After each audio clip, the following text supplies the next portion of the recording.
Hi guys, my name is Angelia and welcome to Chickens and Pines Homestead.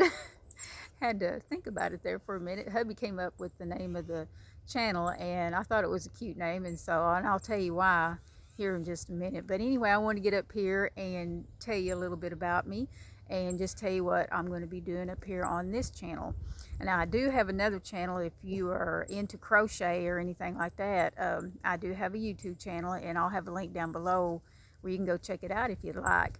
But anyway, I wanted to start me a new channel where I could just talk about my little farm that I have here. I call it the Little Petite Farm, and my hubby came up with the name because we have chickens and we're surrounded by pine trees, as you can tell. Him and his sister and his dad planted these trees here a little over 40 years ago, and this whole property, there's like 40 acres here, and the whole area is surrounded, it's covered in pine trees. Now, we do have some oak trees because I'm an oak person. I love my oak trees, but I do love the pine trees too. So he came up with that name probably about 30 minutes ago.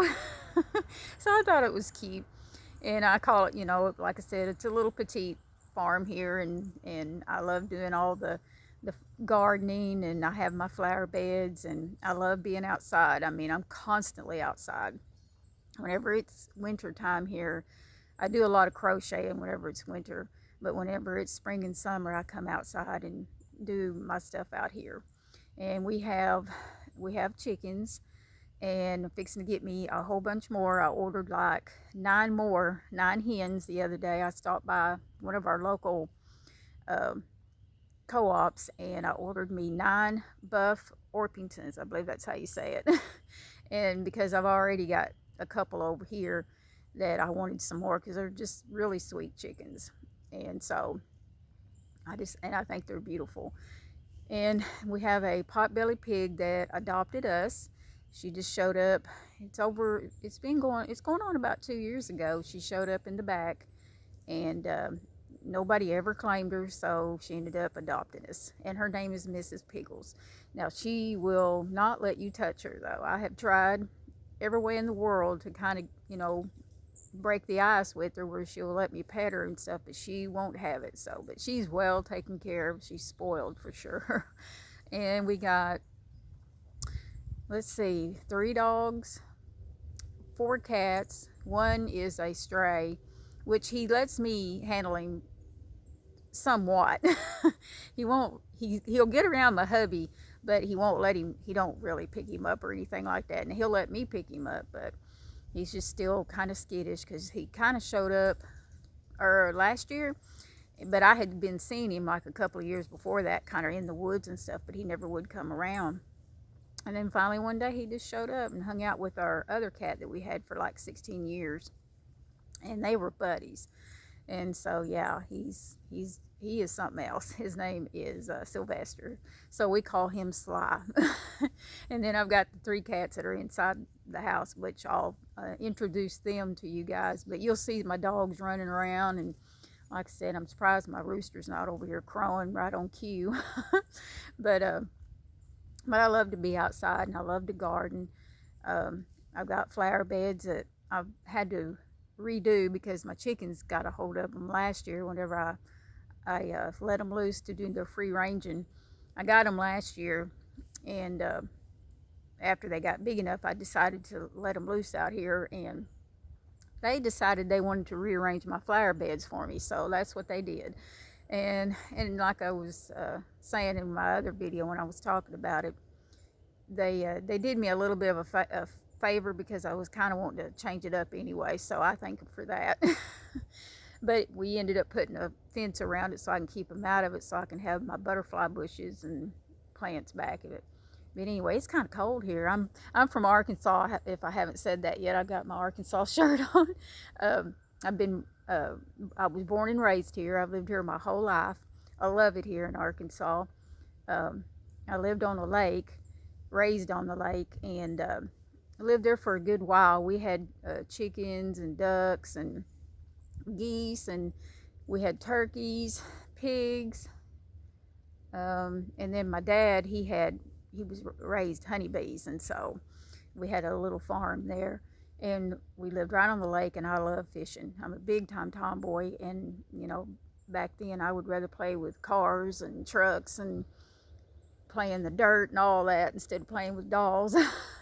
But I'd love to go fishing too. So, but anyway, we ended up moving to the mountains, and in the place where we moved, my dad ended up building a log house off of the trees on the land, and he had a guy come in with a mule and they cut down the trees. And I remember they would take them to the sawmill. And I can also remember whenever they'd cut the trees down, we had like a hole that Dad would flatten out, and then we'd sit there and scrape the bark off those trees. That was a job. But we lived there for like the first year that we lived there. We didn't have like any electricity and running water, and it was just like it was a cabin for a while when we first got it going. And then when we still lived where we lived before we moved there, we'd go up there on the weekends and stuff like that, and it's up in the mountains, and we would stay there for the weekend, and it was fun. And whenever we come, and my dad built onto it, we moved up there. We didn't, like I said, we didn't have any running water, no electricity. We had a pump outside where that old-fashioned pump where you do it like that to pump up the water. But when it came time to take a bath and all that, you had to go to the creek, and that's what we did. And it was fun going and taking a bath in the creek. But growing up as a kid, coming from a house that had electric, and we always had a fireplace, so we did have a fireplace in the house. But going from having electric and going into a house that you didn't have electric, to me it was kind of like, oh man, I kind of missed it. But now I appreciate, I would appreciate it. It taught me a lot of things in life, and if I could go all the way back to having that kind of a lifestyle again, I would. But I do have electric and stuff like that. But I did live like that for a while, and as a kid growing up, you just thought it was inconvenient. But now I would actually, like I said, I'd love to live that lifestyle. Who knows? Maybe I will someday. But I learned a lot from that. I'll say that. But I liked it, like I said. I don't know if I already mentioned it or not. I like to garden, and I love to do things like that outside, and I do. And I'm wanting to learn how to do canning with my pressure canner. I have a pressure canner, and I'm scared to death of it. I want to learn so bad. I want somebody that'll just sit down and just, talk me through it, and maybe hold my hand. But I have yet to find anybody that can do that with me. And so I'm hoping maybe if I just get the nerve up, I can just do it. I almost did it last year. I mean, I got everything together. Let's see, what was it? I think I was doing, was it beans? I think I was trying to do beans. And I remember getting it all ready, and I stuck it in the canner and put the lid on it. Got everything going and turned it on, and hubby was there, and I chickened out. I got scared, and I turned it off and walked away. And after a while, I had him, and after it cooled down and everything, I said, could you take the lid off? And so he did. He was laughing at me. But, I've heard horror stories about them things. But I know they make them better now. And mine's just, it's one of those ones, it's a Presto. And I got it from Walmart. It's a pressure canner slash, what is it? A cooker. I can't even think of what it's called. You cook rice and all that in it. But you can use it as a canner too. And so, but I'm going to do it this year. I am going to do it. I want to get me, I've got, like I said, a couple of areas in my garden where I'm wanting to grow a lot of tomatoes, because I want to can tomatoes. But I have done some water bath, and I've done the freezer thing too. And that's about it as far as that goes. But I love making things from scratch. I'm a traditional cook. I love to cook all from scratch. I love making my bread, and I just love it all like that. I just love that kind of life, and I just love it simple. And I'll do my laundry outside. I've got a regular washing machine inside, but sometimes I bought me something where I can come outside and do my laundry outside because I love it. I grew up like that, and I love hanging my laundry out. But anyway, this was an introduction video, and it's turning into a very long one, isn't it? But anyway, I'm married. I'm a housewife, and I have a daughter, a son-in-law, and some beautiful grandchildren.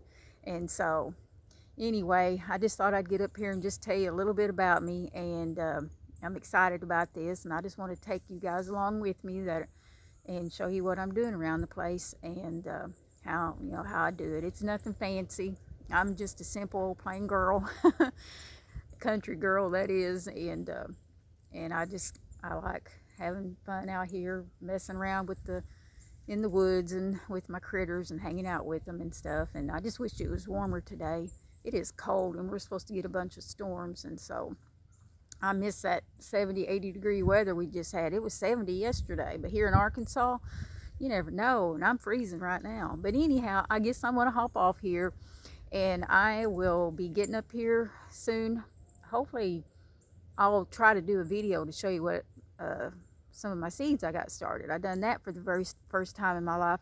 Well, vegetable seeds, that is. I've started one or two in my life, but I've never tried to do my whole garden from seeds. So I'm hoping they'll all turn out. And I've got a bunch of them that's popped up, and I hope I haven't done it too early because this is new to me. But anyway, I'm going to hop off here, and I hope you guys all have a wonderful, blessed day, and I will be chatting to you guys real soon.